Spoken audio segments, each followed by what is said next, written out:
how's it going, everybody? Tyrone Smith, the youth minister here at the Church Without Walls. I'm super excited today as we kick off week 3 of the Iceberg series. It's this series that's really going to actually challenge you all in regards to your life and your purpose and your position in life, understanding and knowing that God has designed each and every one of you all to be great. Yes, each of you all are designed to be great. We're going to recap the story of David as a boy that became this king in his story in his life before the throne and after the throne. But remember to like, subscribe, and share, and let everybody know what we're doing here at the Church Without Walls. Hey, but don't move. Keep it locked. Let's hear from the Ignite Worship team. Let's get it going.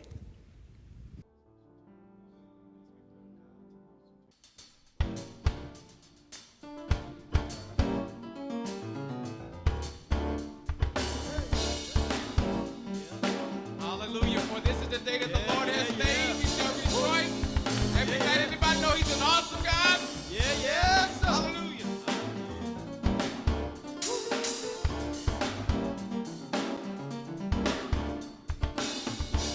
Come on, wherever you are, just put your hands on it like this. Yeah. Say, our God, say.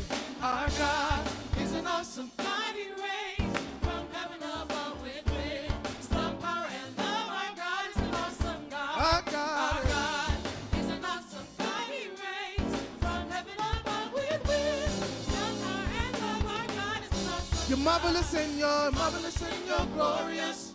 You love us being victorious. You took away the fear in us. Now we praise you because you can deliver us. There ain't no stopping us. No. There ain't no blocking us. Come on. No, they clap your hands with us. like this. Come on, come on. Our God. Our God is an awesome mighty race from heaven above with wisdom, power, and love. Our God is an awesome God. Our God, our God. God is an awesome mighty race. Yes, sir. We're We're going to go one more time. Marvelous and you're glorious. You love us be victorious. You took away the fear in us. Now we praise you because you can deliver us. there ain't no. There ain't no stopping us. No. Heaven, there ain't no blocking us. No. Nobody Clap clap your your hands with us. Like this, y'all. Our God is Our God is an awesome mighty race from heaven above with wisdom, power, and love. Our God is an awesome God.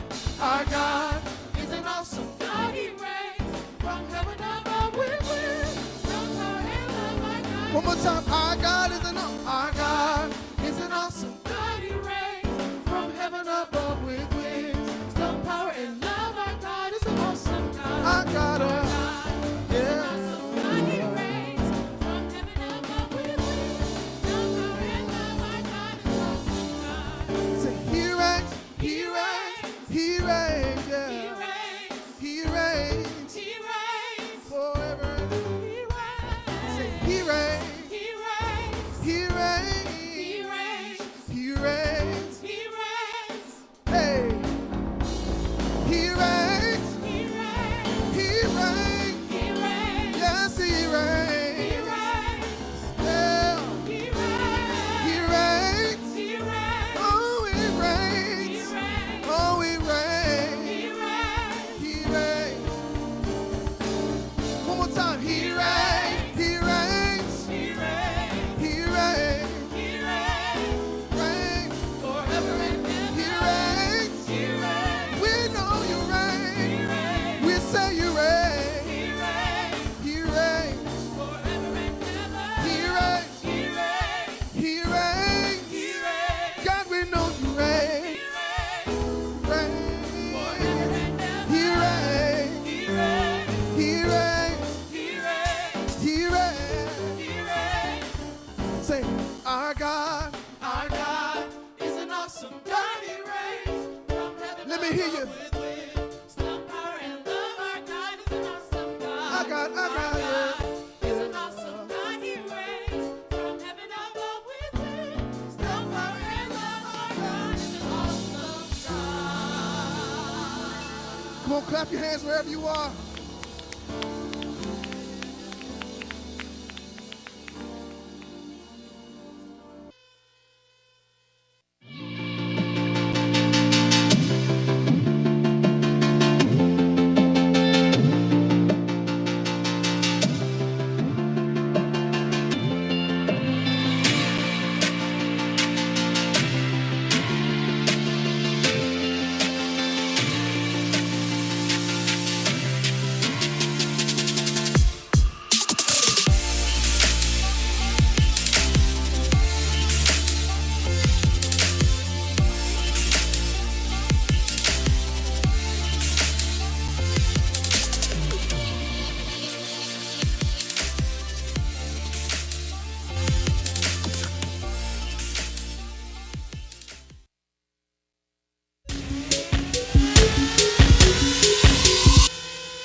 How's it going, everybody? I'm super excited, man, just to get this thing going again with you all today as we reflect over this particular series titled Icebergs.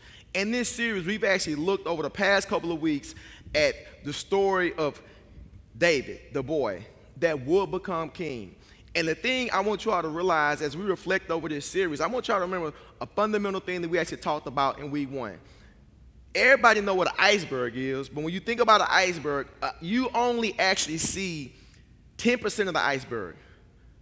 90% of the iceberg is really actually underwater or underneath that you typically don't see.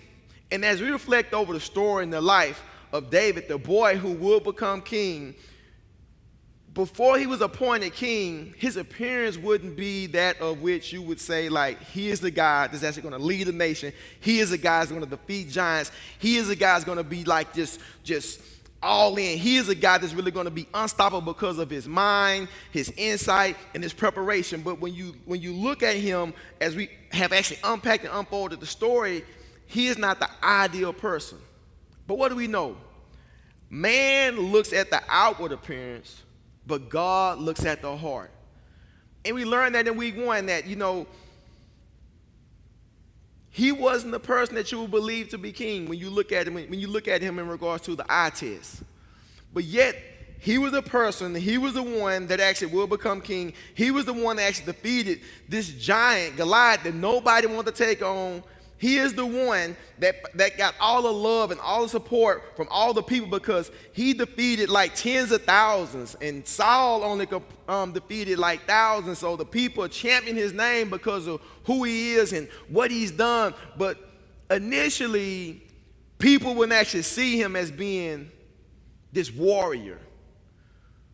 People would not actually think or believe that he was prepared for everything that he would endure. But the most critical thing you all must realize and understand that God was with him throughout the journey. But at the end of the day, it was all about his preparation in regards to understanding and knowing that God was with him. But at the same time, he had a heart that was for God. But when he became king, he made a great mistake. And when you think about King David, most of the time, there are 2 particular moments or instances that you think about. You either, if somebody tell you about the story of King David, 1 or 2 things are going to come to your mind about him. I'm sure everybody on the other side of the camera, even the media team, may be thinking the same thing. I mean, because they're all biblical scholars in their own right away. But there are at least 2 stories that actually come to mind when you think about David, the boy who will become king. You think about how he defeated Goliath, this unstoppable, immovable juggernaut of a giant, or you think about the great mistake that he made with Bathsheba. It's like, when you think about King David, one of those 2 things come to your mind. Like, just think about that for a moment, right? But what I want you all to realize and understand that in life, man, we all actually make mistakes, but the thing I want y'all to understand as well is all about the position. Think about your position. Always be in tune with your focus. But knowing that life actually have consequences based on the decisions that we make as individuals, because I've actually said it before, one thing in life that God has given us is free will, and free will is the ability to make our own choice and decisions. And there are some choice and decisions that we make that will have some dire consequences. Think about that for a moment. Because we've all made mistakes. I've even made mistakes as well. Yes, I have. I remember one time, I got to be honest with you. I wanted something from the store, right? My favorite chips were Cheetos. I mean, I love some Cheetos. I love Little David oatmeal cream pies. And I love, like, some grape soda. Like, I had this serious infatuation. Like, I had this serious, like love for Little David oatmeal cream pies, Aaron, like, for real, and grape soda, and Cheetos. Like, those are my snacks right there. Little David oatmeal cream pies, grape soda, and some Cheetos. And I remember one day, I would get a weekly allowance every Friday. When my dad got paid, he would give my brothers and I an allowance. All right, cool, right? And so this was like maybe not necessarily a week, maybe like about 5 to 6 days after I'd already received my allowance, like the week before. And my friends and I were actually about to go to the store, and I didn't have any more money. Like, I'd already spent my allowance. You know what I'm saying? I already, like, blew my allowance. My friends were about to go to the store, and I wanted to go to the store, and I had this craving. I had, like, this serious craving. You know, like that, I don't know what your go-to snacks are, but I had, like, a craving for, like, some Little David oatmeal cream pies, like some some grape crushed soda, and I had a taste for some Cheetos, like not the fake Cheetos. I need the actual Frito-Lay. I need some Cheetos, like straight up real Cheetos. And I had like a craving for the Little David oatmeal cream pies, the grape soda, and the Cheetos, but I had no money. Stick with me. And I went to the house. I was going to ask my mom for some money if she can kind of, shoot me like a couple of dollars, before the big allowance. I'm going to be getting them the next day or so. And so I went into the house, and my mom was like, sleep. And my mom was asleep, and I was like, man, and I don't know about you guys, but when my mom was taking a nap, you don't wake mom up when she's taking a nap. Because my mom had like 2, sometimes 3 jobs. It's like when my mom taking a nap, you do not wake her up. It was just like, man, it's like, but I had this serious craving. I like wanted my snacks. And she's taking a nap, and and then I saw her purse, and I saw her wallet inside her purse, and I saw like a $5 bill like sticking out of her wallet. And so I was just like, man, like mom is asleep. I don't want to wake her up, but I know she may give me the money, but I'm not sure if she's going to give me the money if I ask for the money, but I don't want to wake her up. And I saw her purse, and I was just like, man, and the struggle started. I was tempted. Have you ever been there before where you wanted something like so bad, and you want it, but yet at the same time you're like tempted, and it's not the right thing to do, but yet you're tempted? If you can feel me, like raise your hand. I'm like, raise your hand. Mom is asleep. Mom is taking a nap. Purse is right there. I'm like, okay, cool. I get my allowance tomorrow. Like, I'm trying to contemplate what should I do. I'm like, man, I can actually maybe like go and get that 5. And I get my allowance, put the 5 back in her purse before she even realized the $5 gone. But I'm up here contemplating like what I should actually do. But at the end of the day, I'm like just so wrong in my thinking. I said, man, she's asleep, man. She's tired. I don't want to wake her up, but let me go get the 5. So I went and got the $5. Went to the store, got my Little oatmeal cream pies, got my grape soda, got my Cheetos. I'm good. And so I'm headed back to the house. I get to the house. My mom, she's up. Uh-oh.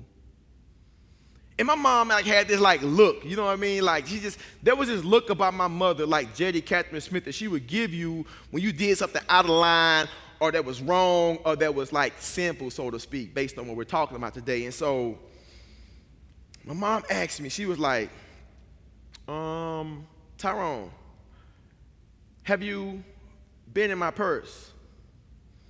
I was like, what do you mean been in your purse? Like, did you get some money out of my purse? I was like, I saw your purse. She was like, no, question was, did you go into my purse? Have you been in my purse? Did you go into my purse? Tyrone Anthony. I'm like, ooh, she said my middle name, so it's really serious at this moment. But I already knew in my mind and in my heart that I did something wrong, but yet I wasn't open or at a place and space that I would actually admit to what I had actually done. And so here it is. I'm just trying to navigate. You sure did you ask my brothers? Did you ask Harold Jr.? Did you ask Deshaun the same question you asking me, Mom? Because I know I saw them here perusing and walking around you when you was taking a nap. I'm trying to deflect. I'm trying to digress away from what she's trying to ask me. The truth of the matter is that I was wrong. I made a bad decision. And I knew based on my mom and I knew based on my dad and how they handle things, there would be consequences for my actions. So I had to eventually come clean and actually admit that I actually had took the money, because she actually went to her purse, and when she woke up, she's going to send me to go to the store to pick up some things for her, and then even ask me if I wanted something for myself as well. But the thing about it is that I was wrong. I made a mistake. I was sinful. I was out of line. I wasn't right. I was wrong. Have you ever been there before? What we're going to do today, we're going to take a look at King David. And we're going to take a look at his life after he became the king. And one thing you got to realize in life is that, you know, it's all about like what's in your heart. If you have pure motives and if you have pure intentions in regards to everything that you do, you're not going to put yourself in situations that are going to be against what it is that God may actually have for you. Think about that for a moment. If you think about and live in such a way where Christianity is a lifestyle in regards to your decision making, there will be so much more that you can do in regards to your decision making where you're not stuck, stupid, or trying to figure things out based on your actions. Because at the end of the day, it's really all about you in regards to who you are based on who God is calling and created you to be. But based on who you are and based on who God is calling and created you to be, it's all about like what's in your heart, what's below the surface. And this series actually paints the picture in regards to help us understand deeper what it means to be all that God would actually have before us as individuals when you think about your heart. Because the thing about it is we're going to make mistakes. And then when you make a mistake, like I was trying to cover up my mistake. I was trying to cover up my sin. And I'm sure a lot of y'all can actually relate to that. So I want you to understand this. When we lie to cover up a mistake, we truly only make things so much worse. Right?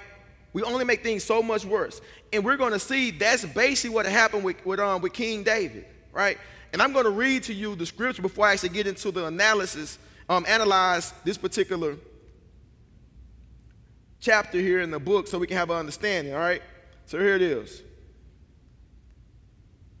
2 Samuel 11, verses 2 through 3, all right? No, we're going to go 2 Samuel 5, 1 through 2. We're going to go there first, all right? Then all of the tribes of Israel came to David at Hebron and said, "Behold, we are your bone and flesh. In times past, when Saul was king over us, it was you who led us out and brought in Israel. And the Lord said to you, you shall be shepherd of my people Israel, and you shall be prince over Israel." He's the king. So all the elders of Israel came to the king at Hebron, and King David made a covenant with them at Hebron before the Lord, and they anointed David king over Israel. He is the king. Here it is. David was 30 years old when he began to reign, and he reigned for 40 years. At Hebron, he reigned over Judah 7 years and 6 months. At Jerusalem, he reigned over all Israel and Judah 33 years. All right, here it is right now. In 2 Samuel 11, 2 through 3, this is after he's appointed king. This is after he's declared to be the man to pretty much like lead these nations. Because why? God was with him. But this is when the story shifted. 2 Samuel 11, 2 through 3. It happened late one afternoon when David arose from his couch and was walking on the roof of the king's house, that he saw from the roof a woman bathing, and the woman was very beautiful. And David sent and inquired about the woman. And one said, "It's not this Bathsheba, the daughter of Eliam, the wife of Uriah the Hittite?" So David sent messengers and took her. And she came to him, and they laid together, right? Then she returned to her house, and the woman conceived, and she sent and told David, "I am pregnant." All right, here it is right here. Let me just kind of paint the picture a little bit. So here it is. David is a king, and they're at war. And typically when kings are at war, they are a part of the war. But yet David, he didn't go with his troops to be in war. He would always, most of the time, pretty much all the time, be right there with his men, with his troops to actually go to battle. But for some odd reason, he was just like, you know what, man, I'm going to just kind of chill. I'm going to kind of chillax. I'm going to chill and relax for a moment. I guess because he had conquered so many people, he felt, he didn't have to go this particular time. But it's not the typical thing that most kings would actually do. And while he's at the house, while he's chilling, he sees this beautiful woman. He's just like, man, I see her. Man, she's beautiful. So he sent his boys like, man, go get a number, go get a Twitter handle, get an IG handle. Man, I need to connect with her. I need to just, see what she about. I see that she's beautiful, but I want to know a little bit more about her. But yet, I want y'all to understand and realize we're always going to be faced with situations in life that may not be the best decisions for us. But at the end of the day, it boils down to what's in your heart. You can be faced with a trial. You can be faced with a situation. You can be faced with temptation. But at the end of the day, it really boils down to what is in your heart. And like I shared with you earlier, I'm not coming before you as a perfect individual who didn't do anything in life. There are things that I have actually done that I actually just admitted to you that don't make me any better than you, but I was wrong in my actions. And so basically what we're going to do, we're going to analyze this particular chapter in 2 Samuel and see how King David was actually wrong in his actions. And we're going to give you some points of focus that you can actually utilize in regards to making sure that you stay clear and that you have a pure heart and pure mind and all motives based on what you desire to do in life. Because at the end of the day, it's really about understanding and knowing that you're given free will to make the best decisions, but when you're in that moment, will you be true to what it is that God will have for you based on what's in your heart? Because be sure of this, in regards to every decision that we make, there are going to be some serious consequences. And when we make mistakes, a lot of the times, and when we make mistakes and when we lie, some of the things we have to deal with is actually covering up those lies that we actually make. Think about that for a moment. Has there ever been a moment of time when you actually did something and you had to lie about it? And when you lied about it, you had to cover it up. And when you were trying to cover it up, the situation has got so much worse. Can you relate to that? Have you ever tried to cover a mistake with another mistake? Have you ever heard that two wrongs don't make a right? Think about that right there for a moment. Two wrongs don't make a right. But at the end of the day, what we need to realize and understand is that the crazy things are going to happen when you continue to live your life in such a way that you're trying to cover it up. When we lie to cover a mistake, we truly only make things so much worse. That's basically what happened to King David. The story of David and Bathsheba is warning us of all of this. Even those of us who consider ourselves spiritually mature ought to be guarded when you think about temptation. Big point number one right here. David did not position himself for success. King David did not position himself for success. All right? One thing that I've learned about healthy decisions in life is this right here. When you think about positioning yourself in healthy decisions, there are certain things there are certain places I'm not going to go as far as positioning myself as far as healthy decisions if I have a battle or a struggle with something. Think about that for a moment. If you're an individual that have issues with drinking, or you know somebody that have issues with drinking, would it be a smart thing to go to a party where people are going to be drinking? Think about that for a moment. Positioning yourself. There was once a student that I knew that he had some issues.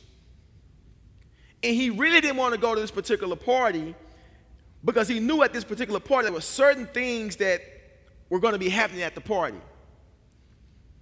And he told me that he really wanted to go to this party because all of his friends were going, and he knew certain things would be happening there. And I knew that there were certain struggles and battles that he actually had in his life. And I was like, you know what?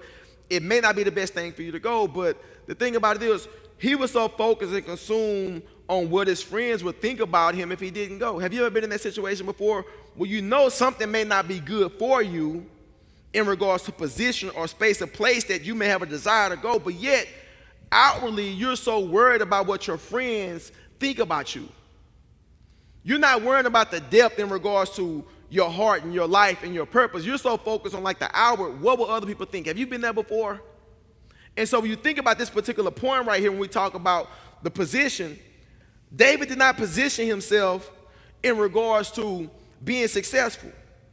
And that's one of the things that we have to continue to realize and understand and know as individuals. If you want to succeed in life, there are certain places and spaces and things that you do not need to do to be the best that you can actually be.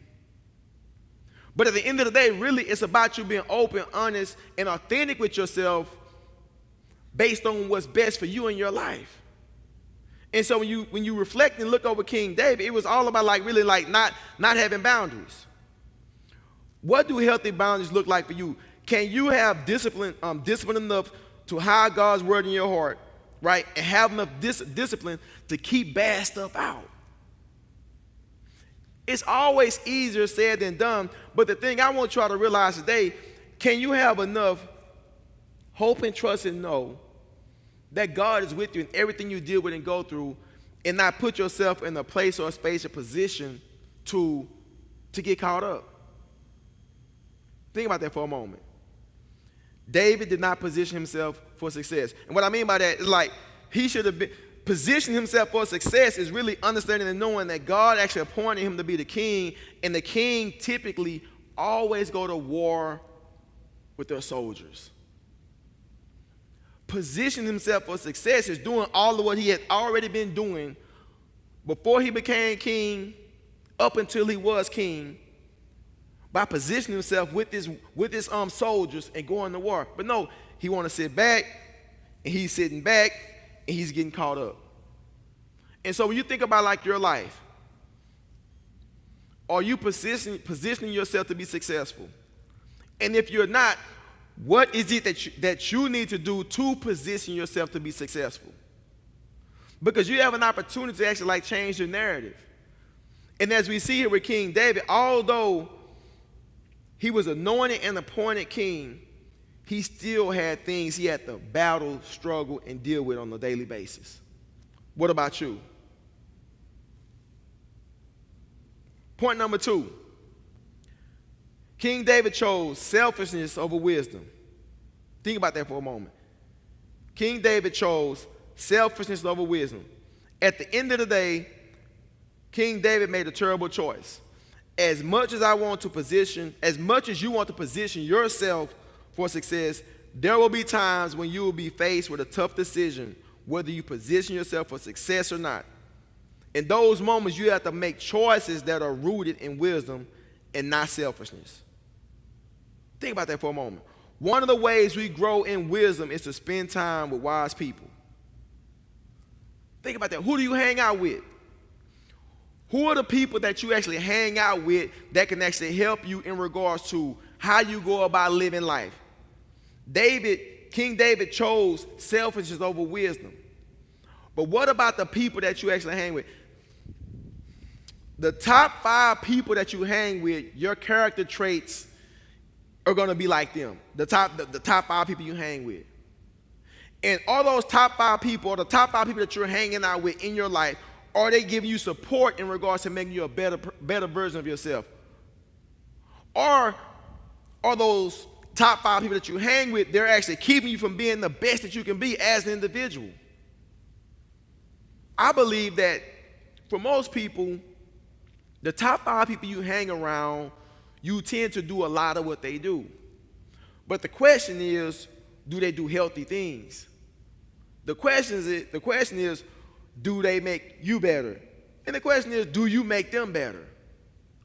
And when you think about where we are right now in the story about David choosing selfishness over wisdom, we're able to take an analytical look over the fact that he's spiritually mature.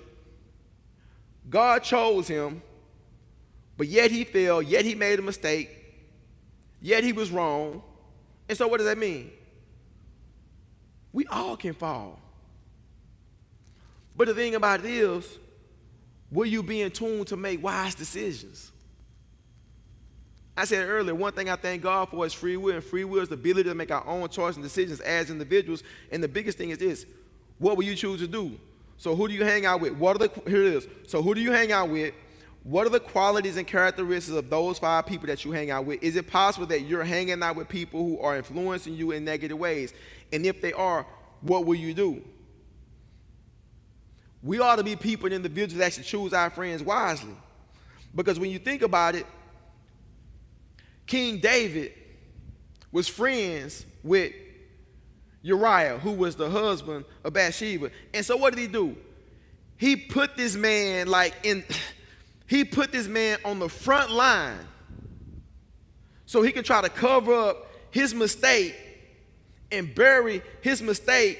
And this was somebody that he knew, this is one of his top guys, but yet he's trying to cover up the lie, because why? He's in so deep. He's not making wise decisions. He's being selfish. So when you think about your life, have you ever been in so deep that you didn't know what to do? Have you been in so deep that you've been so caught up in your selfish way of thinking, that you've been so disconnected from what it is that God will have from you, that you can't open up your heart and your mind to connect with somebody that will hold you accountable, to redirect your mind, your thoughts, and your perspective based on the mistake that you've made? I've been there. But the only way you can move from that selfish space and place is to be honest with yourself, to be authentic with yourself, to be understanding and knowing that God can actually restore you based on the mistakes and sin that you've actually lived in. You don't have to stay there. But you will stay there if you remain selfish. The big thing is this. Can you get beyond your own selfishness? Can you get beyond your pride? Can you get beyond your faults and your failures? Can you get beyond the great mistakes that have hindered and hurt you in your life?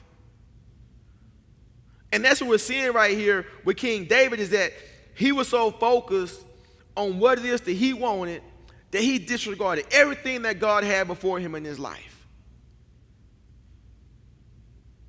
He's leading a nation, but yet his selfishness and his pride is keeping him from being the best that he can be, making unwise, unhealthy decisions.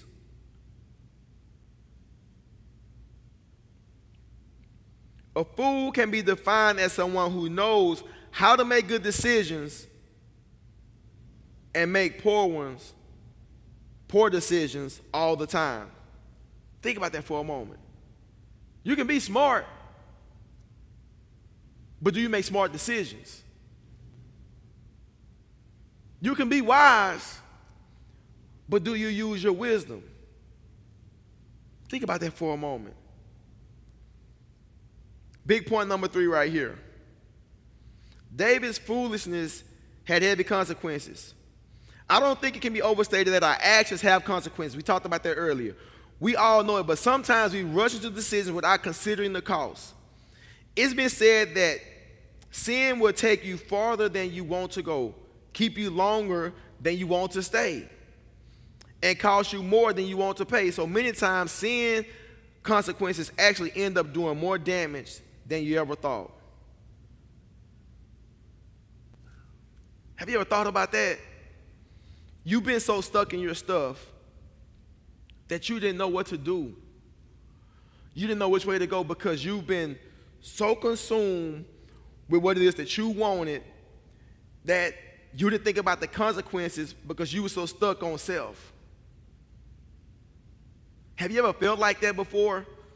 And think about that particular situation where you're so stuck in your stuff and you can't elevate out of your stuff because you've told a lie on top of a lie to cover up a lie, trying to remember the lie based on the consequences you're actually thinking about, and yet you're like going through like this vicious cycle. And so when you think about icebergs, and when you think about all people see is 10%, and when you think about all the hurt, all the betrayal, all the lies, all the stuff that you've done that's below the surface that people don't know about, and they don't know what's in your life and your heart, they don't know about these generational things that's been going on in your family that's actually affected your perspective and how you go about life, how you do life, what you say, what you think. And also you got all this stuff going on, and it just keeps perpetuating, it keeps going until you get to a point where you have to just free yourself. To understand and know that if you continue to stay in your sin, the consequences will continue to be grave.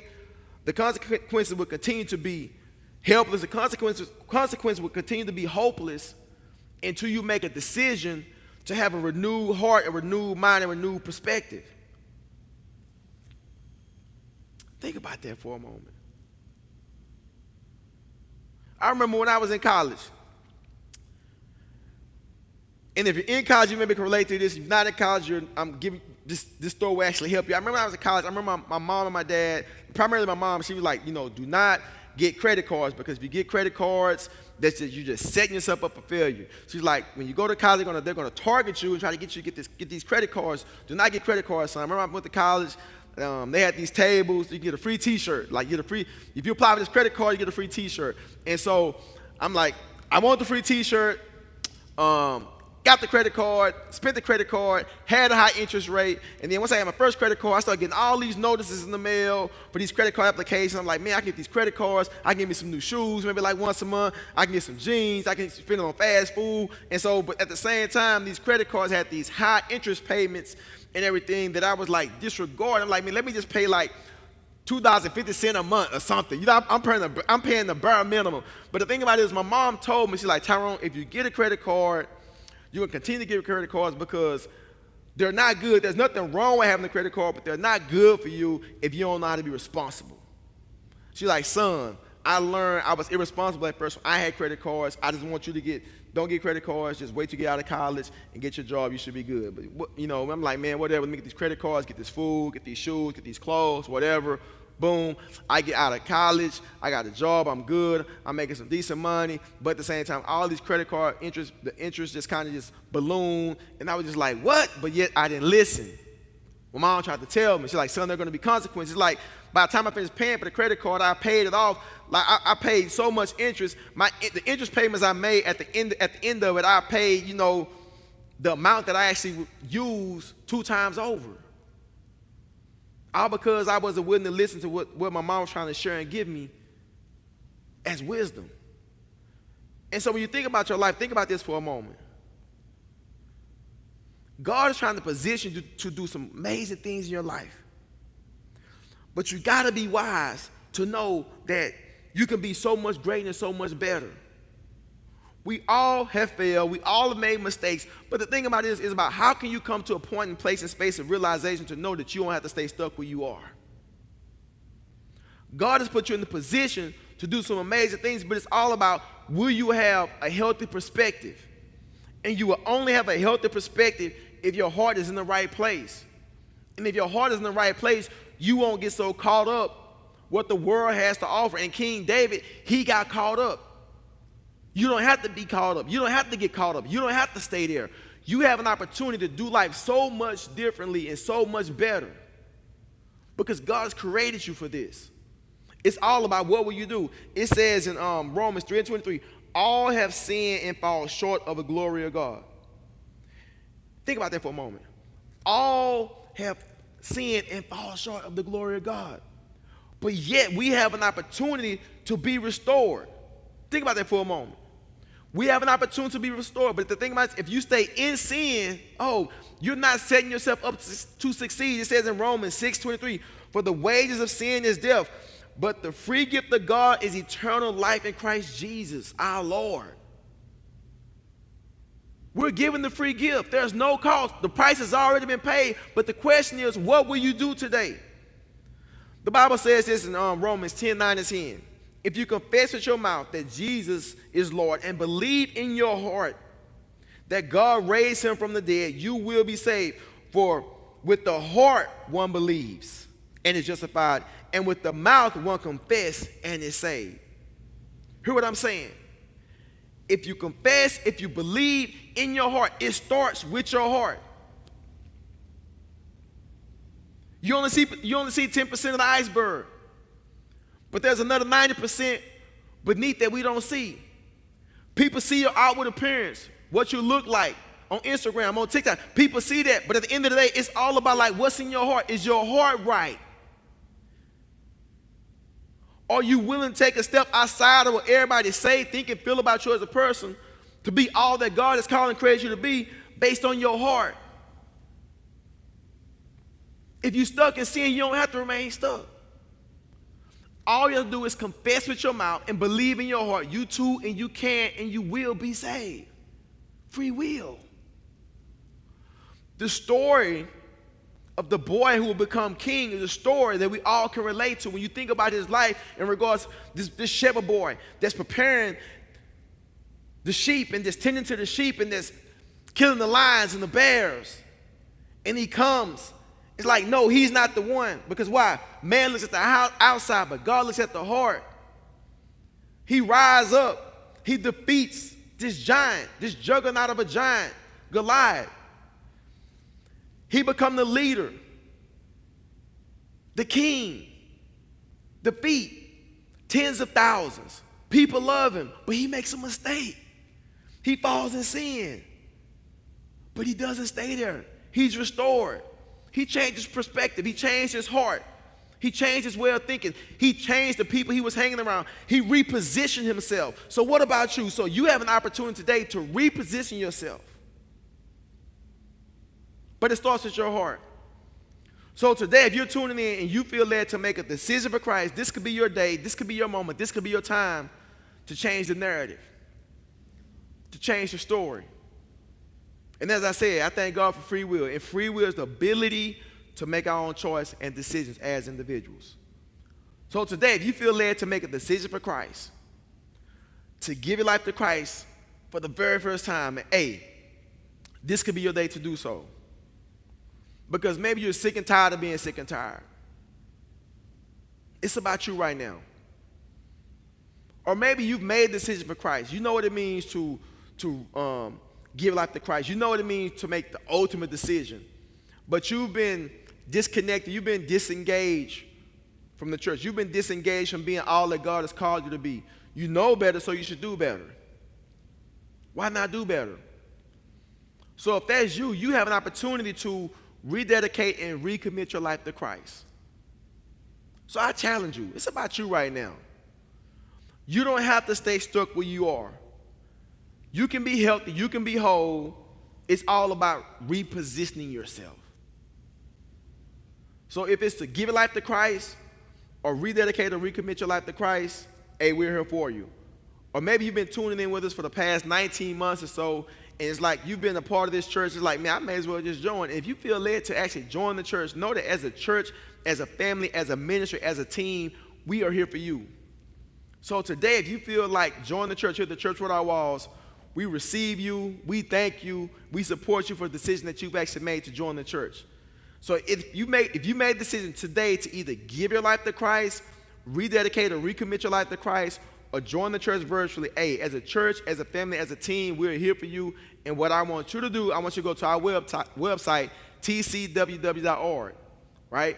Go to the guest tab, click accept Christ, or join the church, and somebody from our assimilation team will join and connect with you for you to be a part of this ministry.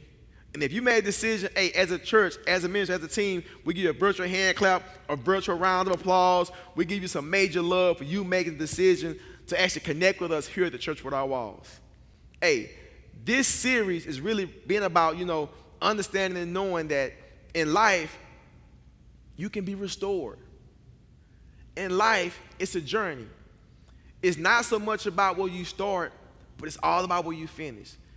And when you think about like your life and your story, and you think about the illustration of the iceberg, it boils down to, what do you want your heart to look like? What do you want your life to look like beyond the surface, outside of what other people see?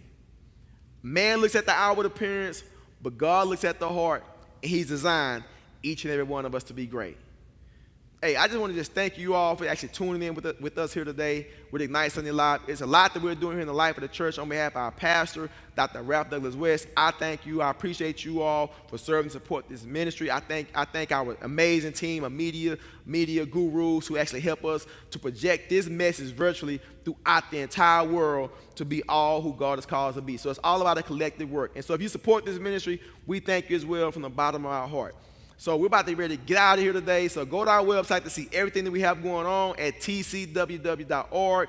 But don't leave right now. We're about to receive the benediction from our pastor, the big Aristotle, the big Belichick, Dr. Ralph Douglas West. Look this way. I want to bless you as we prepare to go into the world as salt and light. And didn't we have a marvelous worship experience today? We are so fortunate to live in an age where we have this kind of technology, where we can bring the gospel of Jesus Christ into your home. In fact, a theme we can use is bring God's house to your house. The Lord bless you and keep you. The Lord make his face smile upon you and be gracious unto you. The Lord lift the light of his countenance on you and grant you his peace. And may the Lord bless you when you go out and come in, when you rise up early and settle late, in your labor and in your leisure, in your laughter and in your tears, until that day when we shall stand at the feet of Jesus, where there's no sunrise or sunset. Be encouraged.